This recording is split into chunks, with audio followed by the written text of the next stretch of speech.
Hello everyone, welcome my channel Pooja tutorial classes and blogs. चलिए हम अपना नेक्स्ट टॉपिक डिस्कस करते हैं। देखिए, मैं आपके साथ इवैल्यूएशन ऑफ कंप्यूटर सिस्टम बता रही थी। ठीक है, इवैल्यूएशन ऑफ कंप्यूटर सिस्टम में मैंने आपको बता दिया था कि किस किस तरीके से, मतलब कौन कौन से आइडियाज़ आए, कौन कौन सी सिस्टम्स आए, क्या क्या उनकी टेक्नोलॉजी थी, क्या यूज़ किया था। ठीक, अब उसके बाद मैंने आपका टॉपिक रह गया था जनरेशन्स ऑफ कंप्यूटर। जनरेशन मतलब फर्स्ट जनरेशन, सेकंड जनरेशन, इस तरीके से कि फर्स्ट जनरेशन कब से कब तक के लिए मानी जाती है, इस तरीके से। तो हमारे कंप्यूटर्स को डिवाइडेड कर दिया गया था फ्रॉम 1946 से लेकर अब तक कि कौन सी इस जनरेशन में, जैसे हम कहते हैं ना फर्स्ट जनरेशन 4G, 3G, ठीक इस तरीके से इन्होंने फर्स्ट जनरेशन, सेकंड जनरेशन, इस तरीके से ईयर्स को डिवाइडेड कर दिया था। तो सबसे पहले फर्स्ट जनरेशन हमारा आता है, और फर्स्ट जनरेशन जो हमारा माना जाता है वो 1946 से 1958 के बीच माना जाता है। बात करें फर्स्ट जनरेशन में, आपसे पूछा जा सकता है कि कौन कौन से सिस्टम आए थे। एक था ENIAC, फुल फॉर्म आप जानते हो, electronic numerical integrated and computer. बनाया किसने था? By John Mauchly and J Presper Eckert. उसके बाद आया हमारा EDSAC, electronic delay storage automatic computer, by professor M. Wilkes. इनके से फुल फॉर्म पूछी जाती है। ठीक है, उसके बाद आता है EDVAC, electronic discrete variable automatic computer, by John von Neumann. अच्छा, इसका पूछ लिया जाता है कि जो EDVAC है, ठीक है, ये किसने बनाया था? जॉन वॉन न्यूमैन ने 1949। फिर आता है UNIVAC, यूनिवर्सल ऑटोमेटिक कंप्यूटर, ठीक। उसके बाद बात करते हैं ENIAC की। तो देखिए, फिर उसके बाद UNIVAC बता ही दिया, यूनिवर्सल ऑटोमेटिक कंप्यूटर। फिर हम बात करते हैं, देखिए ENIAC होता क्या है। इसमें कुछ कुछ को जो हमारे मोस्ट इम्पोर्टेंट से सिस्टम थे उनको थोड़ा एक्सप्लेन किया हुआ है। ठीक है, तो ENIAC 1944 से 1946, ये इसको टाइम लगा बनाने में। फुल फॉर्म आप जानते ही हो, first electronic general purpose computer था। अंडरलाइन कर लीजिएगा, अगर आपसे पूछा जाए first electronic general purpose computer का नाम बताइए तो 1940 दैट इज ENIAC। ठीक है, और 1945 में बनकर तैयार हो चुका था। किसकी डायरेक्शन में? George mostly and J प्रेस्पर्ट। कहाँ पर? US में।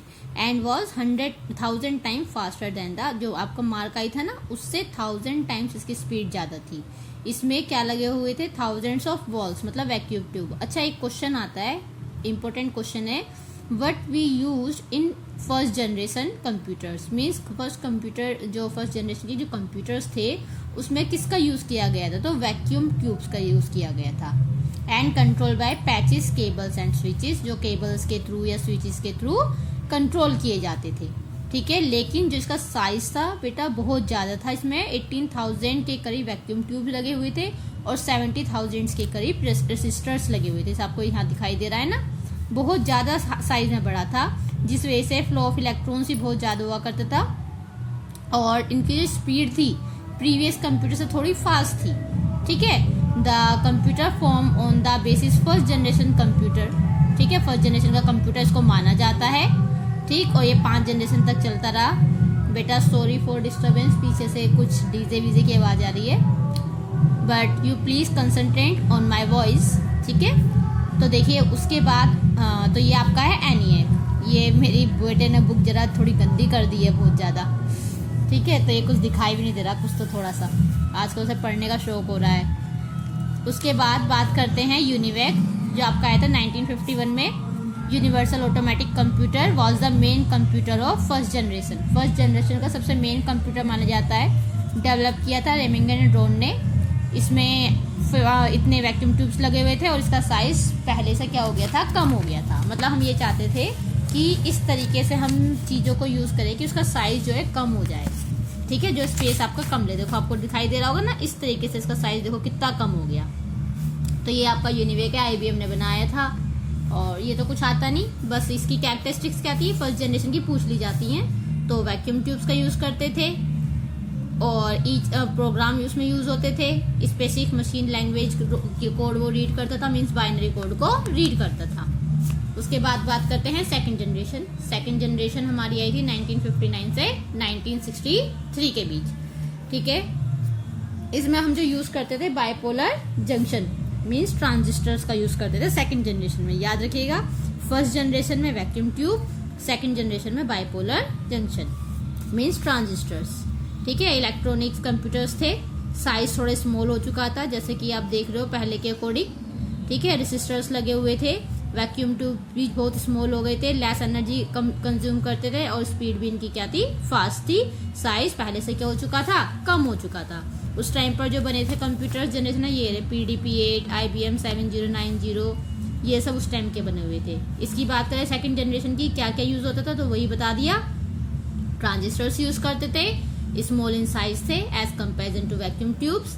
लैंग्वेज इजी थी पढ़ने में, उस टाइम पर high language COBOL, ALGOL, Fortran का यूज हुआ था। ठीक है, और उस टाइम पर disk storage, paper tape, operating system ये भी यूज में आने शुरू हो गए थे। ऑपरेटिंग सिस्टम आपको पता ही है, तो वो सब यूज में आने शुरू हो गए थे। फिर बात करते हैं थर्ड जनरेशन।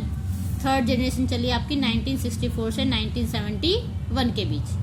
ठीक है, जिसको हम बोलते हैं आईसी। अच्छा, IC integrated chip third generation में हम यूज करते थे आईसी। ठीक है, बहुत छोटी सी चिप होती थी, मेड बाय सिलिकॉन की बनी हुई थी और सेमीकंडक्टिंग मटेरियल्स में लगा हुआ था। किस डेवलप ने ये आईसी डेवलप की थी, जैक किल्बी ने। ठीक है, हालांकि पूछा नहीं जाता है। और बस इसकी अब आप जनरेशन उस पर आ जाइए, इसके भी क्या क्या फीचर्स थे, कैरेक्टरिस्टिक्स ऑफ थर्ड जनरेशन के ये। अच्छा देखो, जो बने थे IBM 360, ज़्यादा डिटेल में तो मैं इसको पढ़ा नहीं रही हूँ क्योंकि इतना कुछ इसमें आता नहीं है, सिर्फ कैरेक्टरिस्टिक्स पूछ ली जा सकती है, इसलिए मैं मेन आपको कैरेक्टरिस्टिक्स बता रही हूँ। तो देखिए, आईसी साइज में बहुत छोटी थी। ठीक है, वो यूज होने लगी। ऑपरेटिंग सिस्टम कोऑर्डिनेट करने लगा वो सिस्टम के थ्रू। आपकी जो मेमोरी मैनेजमेंट है, memory, magnetic disk, main memory, वो भी यूज में आने लगी। और इनपुट आउटपुट डिवाइस भी थर्ड जनरेशन में यूज होने लगे, जैसे MICR, प्लॉटर, स्कैनर, ये सब हमारे यूज होने लगे। फिर बात करते हैं fourth of generation. Fourth generation किसको माना जाता है, 1972 से 1984। इसमें इसमें यूज करते हैं LSI, large scale integrated circuit. ठीक है, जनरेशन, और इसका एडवांस वर्जन आया और बहुत बड़े स्केल पर इसको हम यूज़ करने लगे। 1980 में very large scale integrated circuit use करने लगे, मतलब ऐसी बनती रही, मतलब उसमें जो चिप थी उसमें एडवांसमेंट करते रहे, उसका साइज़ कम करते गए, स्पीड उसकी ज़्यादा होती रही। ठीक है, तो ये आपका फोर्थ जनरेशन है। कैरेक्टरिस्टिक्स, VLSI और ULSI टेक्नोलॉजी का यूज़ किया गया। ग्रेटली रिड्यूस साइज, मतलब बहुत ज़्यादा इसका साइज रिड्यूस कर दिया as compare to previous generation, मतलब कंप्यूटर का साइज बहुत कम हो गया। कॉस्ट भी रिड्यूस हो गई, सीधी सी बात है, साइज कम होगा तो कॉस्ट अपने आप कम हो जाएगी। परफॉर्मेंस बढ़ गई, स्पीड बढ़ गई और कंपैटिबल, मतलब और काफ़ी सारे इनपुट आउटपुट डिवाइस उनके साथ जोड़ दिए गए। अब आती है आपकी फिफ्थ जनरेशन, जिसको हम प्रेजेंट, जब जो हमारी चल रही है फिफ्थ जनरेशन चल रही है, जो प्रेजेंट तक मानी जाती है।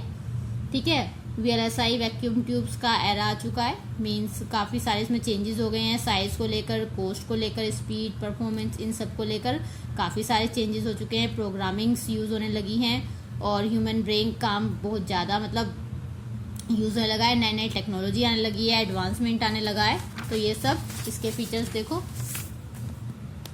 ये रहा वो, ये emergence of super computer, means super computer को बिल्कुल हटा ही दिया है। सपोर्ट ऑफ आर्टिफिशियल इंटेलिजेंस, मतलब जैसे रोबोटिक्स जो आइटम होते हैं वो इस रिकॉग्नाइज कर लेते हैं। बायोमेट्रिक जो सिस्टम है, सारे के सारे किस में आ रहे हैं, फिफ्थ जनरेशन में, क्योंकि आपको पता है आप आवाज़ भी पहचान सकते हो, रोबोटिक्स बनाते हो, बायोमेट्रिक सिस्टम आ चुका है, एक्स्ट्रा ऑर्डिनरी परफॉर्मेंस हो चुकी है, स्टोरेज कैपेसिटी बहुत ज़्यादा हो चुकी है और नेटवर्क कंप्यूटिंग ये सब होने लगा है। तो ये आपकी फिफ्थ जनरेशन से अब तक का है। पर्सनल कंप्यूटर आप जानते हैं, जो आप सिस्टम यूज़ करते हो पर्सनली, वो आपके पर्सनल कंप्यूटर होते हैं। ठीक है, डेस्कटॉप टाइप ये आपके पर्सनल कंप्यूटर हैं। तो बेटा देखिए, ये आपका सब पूरा यहाँ पर ख़त्म हो गया है। उसके बाद क्लासिफिकेशंस ऑफ कंप्यूटर्स, ये आपको पता ही है, एनालॉग, एक तो on the basis of size divided है, और इसकी वीडियो में ऑलरेडी आपको देखना ही काफ़ी है, बाकी हम नेक्स्ट टर्न पर करेंगे। गुड बाय, नया चैप्टर, गुड बाय।